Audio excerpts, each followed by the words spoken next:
Olá pessoal, sejam todos muito bem-vindos a mais uma aula aqui no canal André Bio. Eu sou o professor André e hoje vamos avançar no estudo do tráfego intracelular, acompanhando o transporte da rede Trans-Golgi para os lisossomos e entendendo como a célula organiza sua digestão intracelular de forma precisa e altamente regulada. Nesta aula, vamos entender o papel dos lisossomos na digestão intracelular, como eles se formam e funcionam dentro do sistema endossomo-lisossomo, além das principais rotas que levam material até o seu interior. Também veremos como as enzimas lisossomais são enviadas ao destino correto e, por fim, discutiremos a importância clínica desse sistema. Se o conteúdo te ajuda, curta o vídeo, inscreva-se no canal e ative o sininho. Isso fortalece o projeto e faz nosso conteúdo alcançar mais estudantes pelo Brasil. E os objetivos de hoje são: compreender a estrutura, a composição e o funcionamento dos lisossomos como centrais de digestão intracelular, destacando o papel do pH ácido e da V-atepase e das hidrolases lisossômicas. Explicar a dinâmica funcional dos lisossomos, incluindo sua heterogeneidade morfológica, o ciclo de maturação e sua integração ao sistema endossomo-lisossomo. Identificar e diferenciar as principais vias de entrega de materiais ao lisossomo, a endocitose, fagocitose, macropinocitose e autofagia, compreendendo seus propósitos e aplicações celulares. Descrever o mecanismo de endereçamento das hidrolases lisossômicas via mannose 6-fosfato e sua importância para o funcionamento adequado da digestão intracelular. Reconhecer a relevância clínica dos lisossomos, relacionando falhas no sistema e entendendo o papel dos lisossomos e exossomos em processos fisiológicos e patológicos. Vamos começar entendendo o lisossomo como o estômago da célula. Ele é uma organela especializada que abriga um arsenal de cerca de 40 tipos diferentes de enzimas hidrolíticas, capazes de quebrar todas as principais classes de macromoléculas. O ponto crucial aqui é que essas enzimas só funcionam de maneira ideal em um ambiente drasticamente ácido, com um pH entre 4,5 e 5. Essa acidez não só ativa as enzimas, mas também serve como um mecanismo de segurança para o citosol, que tem o pH neutro. Se alguma enzima escapar, ela se tornará praticamente inativa no ambiente celular. Agora, como o próprio lisossomo se protege de ser digerido por suas enzimas? A resposta está na sua membrana.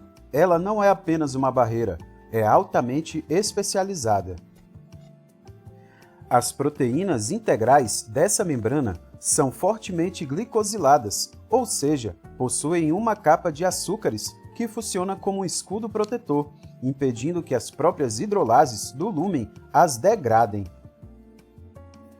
Mas quem cria e mantém esse ambiente ácido interno? A peça-chave é uma enzima chamada H+-atepase vacuolar, ou V-atepase. Esta bomba de prótons é uma máquina molecular que consome ATP para bombear ativamente íons H+ do citosol para dentro do lisossomo. É interessante notar que sua estrutura é muito semelhante à ATP sintase da mitocôndria, mas com uma função oposta. Enquanto a mitocondrial gera ATP usando o gradiente de prótons, a V-atepase gasta ATP para criar esse gradiente. Uma vez que o material é digerido no interior ácido, a célula precisa aproveitar os produtos dessa quebra. E é aí que a membrana lisossomal atua novamente. Ela possui transportadores específicos que carregam os produtos finais da digestão, como aminoácidos, açúcares e nucleotídeos, de volta para o citosol. Dessa forma, o lisossomo não é apenas um local de degradação, mas um centro vital de reciclagem, fornecendo blocos de construção para novos processos celulares. Por fim, é importante vocês saberem que este mecanismo de acidificação não é exclusivo dos lisossomos. A mesma VATPase, ou versões muito semelhantes, é empregada para acidificar outras organelas, como endossomos, compartimentos do Golgi e vesículas secretoras. Isso demonstra um princípio econômico da célula. Um mecanismo eficiente é reutilizado em diferentes contextos para regular funções como a maturação de proteínas, o tráfego de vesículas e, claro, a digestão. Uma ideia fundamental sobre os lisossomos é que eles não são todos iguais. Ao observarmos uma célula, vemos lisossomos com diferentes formatos e tamanhos. Essa diversidade morfológica é um reflexo direto da sua variedade funcional. Dependendo do que estão digerindo, se é um resto celular interno, um micro-organismo fagocitado ou um nutriente externo, sua aparência e composição interna podem variar. Assim, surge uma pergunta: como podemos identificar essa família diversa de organelas? O que todas elas têm em comum é a presença das hidrolases ácidas. Seja por técnicas de coloração histoquímica ou com o uso de anticorpos específicos, é a detecção dessas enzimas digestivas que nos permitem apontar para uma organela e dizer: isso é um lisossomo. Nesta imagem de microscopia, vemos lisossomos com diferentes tamanhos e conteúdos, o que confirma sua variedade morfológica e funcional. Cada um está em um estágio distinto da digestão, refletindo o tipo e o avanço do material que está sendo degradado. Apesar dessa variedade visual, todos são identificados como lisossomos pela presença de hidrolases ácidas, que funcionam como um principal marcador de identidade. É isso que nos permite reconhecer essa família de organelas, mesmo quando não tem a mesma forma ou aparência. Agora, de onde vem essa variedade? Ela surge de um processo dinâmico de maturação. Tudo começa quando um endossomo tardio, carregado de material para ser digerido, e das hidrolases, recém-chegadas do complexo de Golgi, se funde com um lisossomo já existente. Essa fusão dá origem a uma organela híbrida e de maior tamanho, chamada de endolisossomo, que é a fábrica de digestão propriamente dita. Conforme a digestão dentro do endolisossomo avança e a maior parte do material é quebrada, essa organela sofre uma transformação. Ela perde volume, seu conteúdo se torna mais concentrado e o que sobra são, principalmente, resíduos de difícil digestão. Nesse estágio, ela se torna o que classicamente reconhecemos em microscopia como um lisossomo pequeno, arredondado e denso. Este, por sua vez, está pronto para se fundir a um novo endossomo tardio e reiniciar o ciclo. Portanto, a mensagem final é esta: não devemos pensar no lisossomo como um tipo único e estático de organela. Na verdade, os chamados lisossomos representam uma coleção variada de organelas, incluindo os endolisossomos e os lisossomos clássicos, que estão simplesmente em estágios diferentes de um mesmo ciclo de digestão e reciclagem. A unidade entre eles está no seu alto conteúdo de hidrolases ácidas, que os define como uma família. Imaginem o lisossomo não como um destino isolado, mas como uma grande estação central de reciclagem da célula. Ele é um ponto de convergência crítico, onde duas coisas precisam chegar: as ferramentas de digestão, que são as enzimas lisossômicas enviadas pelo complexo de Golgi, e os materiais a serem reciclados, que chegam por diversas vias de entrega, que veremos a seguir. A primeira, e muito comum, via de entrega é a endocitose. Esta é uma via de captura seletiva, mediada por receptores, na qual a célula internaliza macromoléculas específicas, como colesterol, via LDL, presentes no líquido extracelular. Essas moléculas são englobadas em vesículas que, após um processo de maturação, finalmente se fundem com os lisossomos para a digestão do conteúdo. A segunda via é a fagocitose, que podemos pensar em uma endocitose em grande escala. Diferente da anterior, ela é especializada na digestão de partículas grandes, como bactérias inteiras ou restos celulares. É uma função primordial de células de defesa, como macrófagos e neutrófilos, que formam os fagossomos, para depois fundi-los aos lisossomos e destruir o invasor. A terceira via é a macropinocitose. Enquanto a endocitose é seletiva, a macropinocitose é um processo de engolir o ambiente de forma não seletiva. A célula forma grandes projeções que internalizam volumes de fluido extracelular, incluindo quaisquer nutrientes, membranas ou partículas que estejam dissolvidas nele, direcionando tudo para os lisossomos. Por fim, temos uma via fascinante e vital para a limpeza interna da célula, a autofagia. Diferente das outras, sua origem não é externa, e sim no próprio citoplasma. Através dela, a célula sela organelas velhas, desgastadas ou proteínas agregadas em um vacúolo chamado autofagossomo, que se funde ao lisossomo para a degradação e o reaproveitamento desses componentes. É um sistema de controle de qualidade e renovação celular. Vamos conversar sobre a autofagia, um dos processos de controle de qualidade mais importantes da célula. Trata-se de um mecanismo de autodigestão, dependente de lisossomos, que permite à célula se livrar de componentes citoplasmáticos desgastados ou desnecessários. Isso é vital, não apenas para a renovação celular em condições normais, mas também como uma resposta adaptativa a situações de estresse, como a privação de nutrientes, onde a célula recicla seus próprios componentes para obter energia e sobreviver. O processo acontece em uma sequência coreografada de etapas.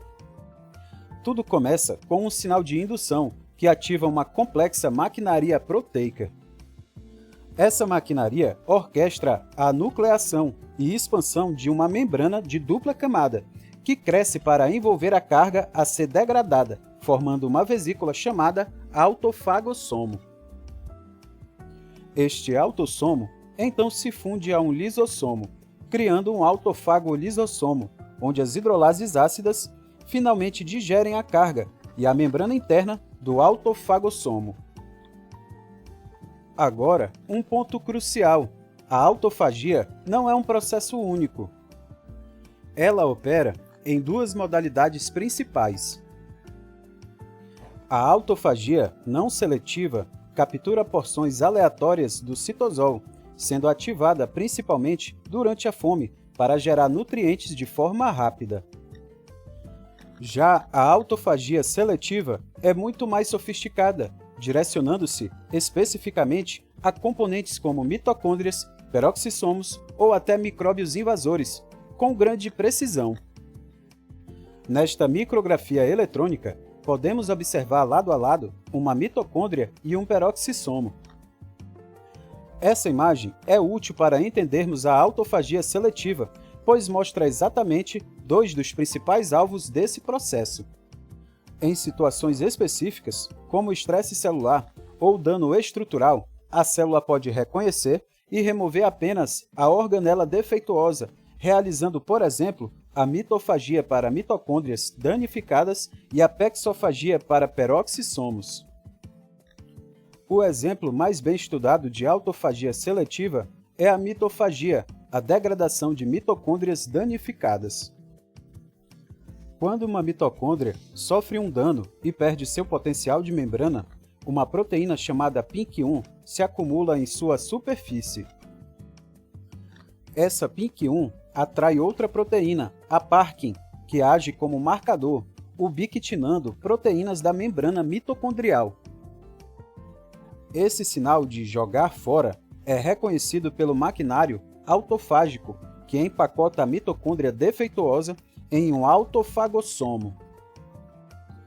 A importância fisiológica desse sistema fica clara quando ele falha. Mutações nos genes PINK1 ou Parkin, essenciais para a mitofagia, estão diretamente ligadas a formas hereditárias precoces da doença de Parkinson. Sem a capacidade de eliminar mitocôndrias disfuncionais, os neurônios acumulam danos e entram em estresse oxidativo, levando à sua degeneração. Isso demonstra como a autofagia é um processo fundamental para a saúde celular e, em especial, para a sobrevivência de neurônios. Vamos entender como a célula resolve um problema logístico crucial: como enviar enzimas digestivas perigosas, as hidrolases, diretamente para os lisossomos. A estratégia é um sistema de endereçamento molecular. Dentro do complexo de Golgi, as hidrolases lisossômicas recebem uma etiqueta química exclusiva, um grupo mannose 6-fosfato. Esta modificação é o sinal que as identifica como uma carga destinada ao lisossomo. Uma vez marcadas, as hidrolases chegam à rede trans de Golgi. Lá, proteínas receptoras específicas para o M6P, embutidas na membrana, reconhecem e se ligam a essa etiqueta.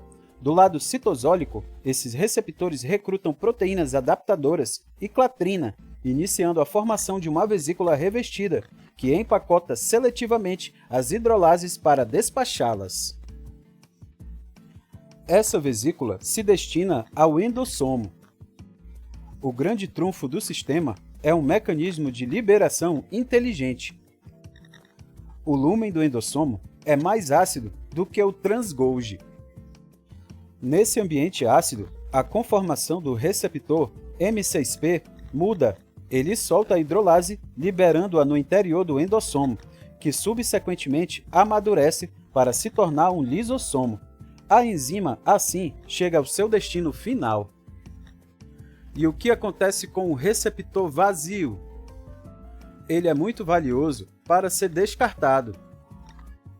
Um complexo proteico chamado retrômero reconhece a cauda citoplasmática do receptor M6P no endossomo e o empacota em novas vesículas que o devolvem à rede trans de Golgi. Essa reciclagem eficiente garante que novos ciclos de transporte possam ocorrer. O sistema é tão robusto que possui até um mecanismo de contingência. Algumas hidrolases escapam e são enviadas para fora da célula. Não há problema, receptores M6P também estão presentes na membrana plasmática. Eles atuam como cães de guarda, recapturam enzimas extraviadas via endocitose, mediadas por receptor, e as redirecionam corretamente para os endossomos, completando o ciclo de controle de qualidade notavelmente eficiente. Vamos conectar o mecanismo molecular que acabamos de ver com suas consequências patológicas. As chamadas doenças de depósito lisossômico surgem quando há um defeito no sistema de digestão intracelular. Imagine que o lisossomo é uma usina de reciclagem. Se uma das máquinas, a hidrolase, quebra, o material a ser reciclado, o substrato, se acumula, inchando a organela e intoxicando a célula, especialmente os neurônios, que são muito sensíveis. O cenário mais comum é uma mutação no gene de uma hidrolase específica. Um exemplo clássico é a síndrome de Hüller, onde a enzima alfa-L-hidroronidase, necessária para quebrar glicosaminoglicanos, está defeituosa. O resultado é um acúmulo progressivo dessas macromoléculas, levando a graves deformidades esqueléticas, comprometimento cardíaco e neurológico. Agora, a situação mais grave e dramática é a doença de inclusão celular. Aqui, o problema não está em uma hidrolase, mas no próprio sistema de endereçamento. A doença é causada pela deficiência em uma enzima chamada GLC-NAC fosfotransferase, que é justamente a responsável pelo passo inicial de adicionar a etiqueta de mannose 6-fosfato às hidrolases no Golgi. Sem essa fosfotransferase funcionando, a consequência é catastrófica. Nenhuma hidrolase solúvel recebe o sinal M6P. Portanto, o sistema de reconhecimento por receptores na rede trans de Golgi fica cego. O resultado é que a maioria das hidrolases lisossômicas não é empacotada corretamente e é secretada para fora da célula, deixando os lisossomos vazios e inúteis. O acúmulo de material não digerido é maciço e sistêmico, levando a um quadro clínico devastador, com expectativa de vida muito curta. Um detalhe fascinante que revela a complexidade biológica é que algumas células, como os hepatócitos, escapam parcialmente desse caos. Elas possuem uma via alternativa, independente do M6P, para direcionar algumas enzimas para os lisossomos. Isso explica por que, nessa doença, o fígado ainda mantém alguma função, enquanto que outros tecidos entram em colapso completo. Vamos expandir um pouco a função do lisossomo. Sabemos que ele é o principal local de digestão, mas e o que sobra? O que não pode ser digerido? Em certas situações, principalmente sob estresse, a célula pode recorrer à exocitose para simplesmente ejetar esse material indigerível para o espaço extracelular. É uma via menos comum, mas importante como válvula de escape. Algumas células, porém, transformam essa capacidade em uma função especializada. O exemplo clássico são os melanócitos na pele. Eles produzem o pigmento melanina e o armazenam em lisossomos especializados, os melanossomos. Quando é necessário pigmentar a pele, esses melanossomos se fundem com a membrana plasmática e liberam o pigmento, que é então capturado pelos queratinócitos ao redor. Defeitos nesse processo de exocitose levam a condições como o albinismo. A imagem mostra duas etapas complementares da pigmentação da pele.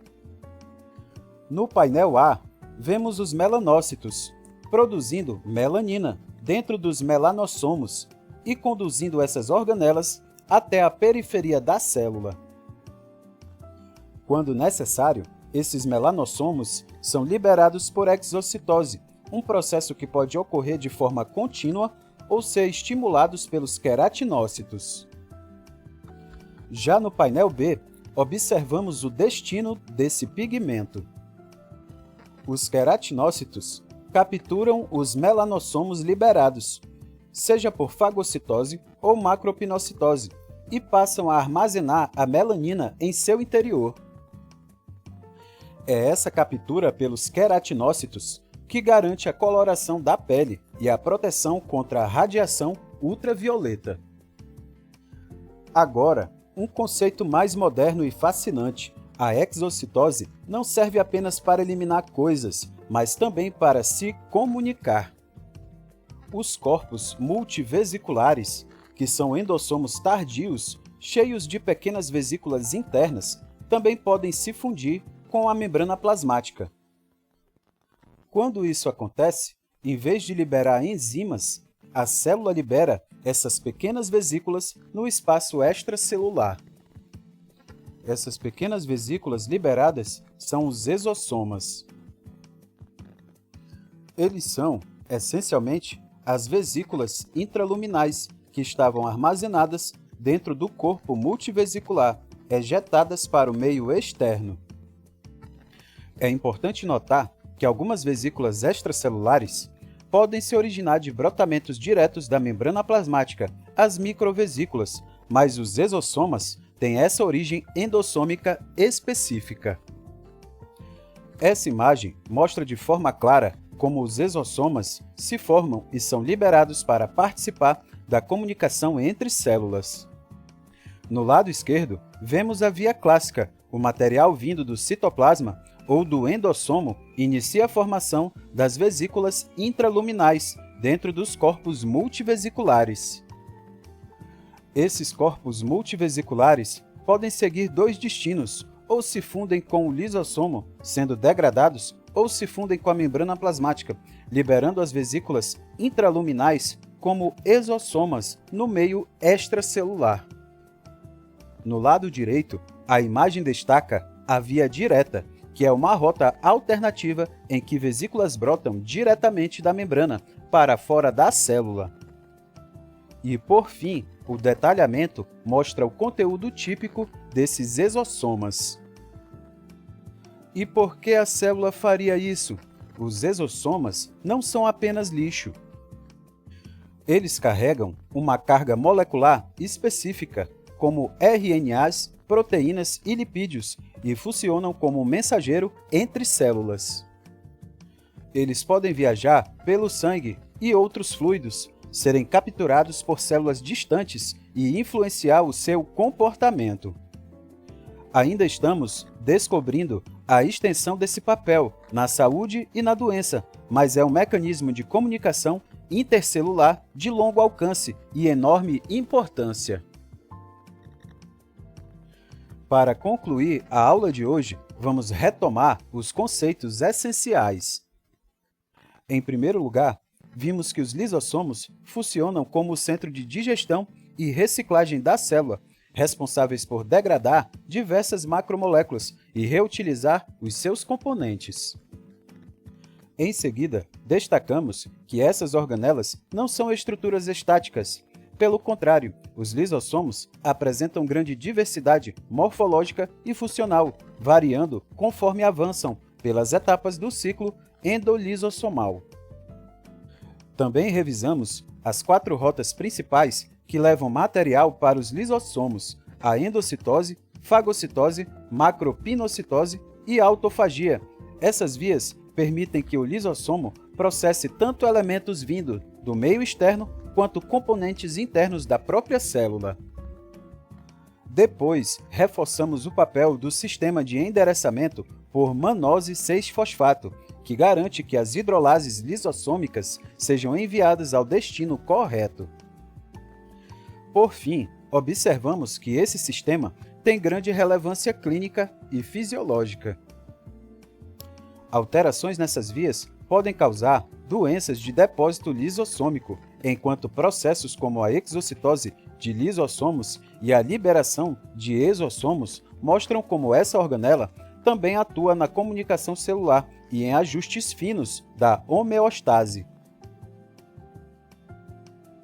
E assim, encerramos a aula de hoje, entendendo como o lisossomo funciona como centro digestivo da célula e como o complexo de Golgi organiza o envio das hidrolases ao destino correto. Na próxima aula, vamos acompanhar o início das vias de entrada de material para a digestão, começando pela endocitose. Aqui também estão as referências utilizadas nesta aula, caso queira se aprofundar mais no tema. E se você gostou, já deixa o like, se inscreve no canal, ativa o sininho e compartilha com seus amigos. Isso nos ajuda demais a continuar produzindo conteúdo de qualidade. E não esqueça de seguir também o @andrebio.prof no Instagram para acompanhar resumos, mapas mentais e dicas diariamente. Um forte abraço e até a próxima. Valeu!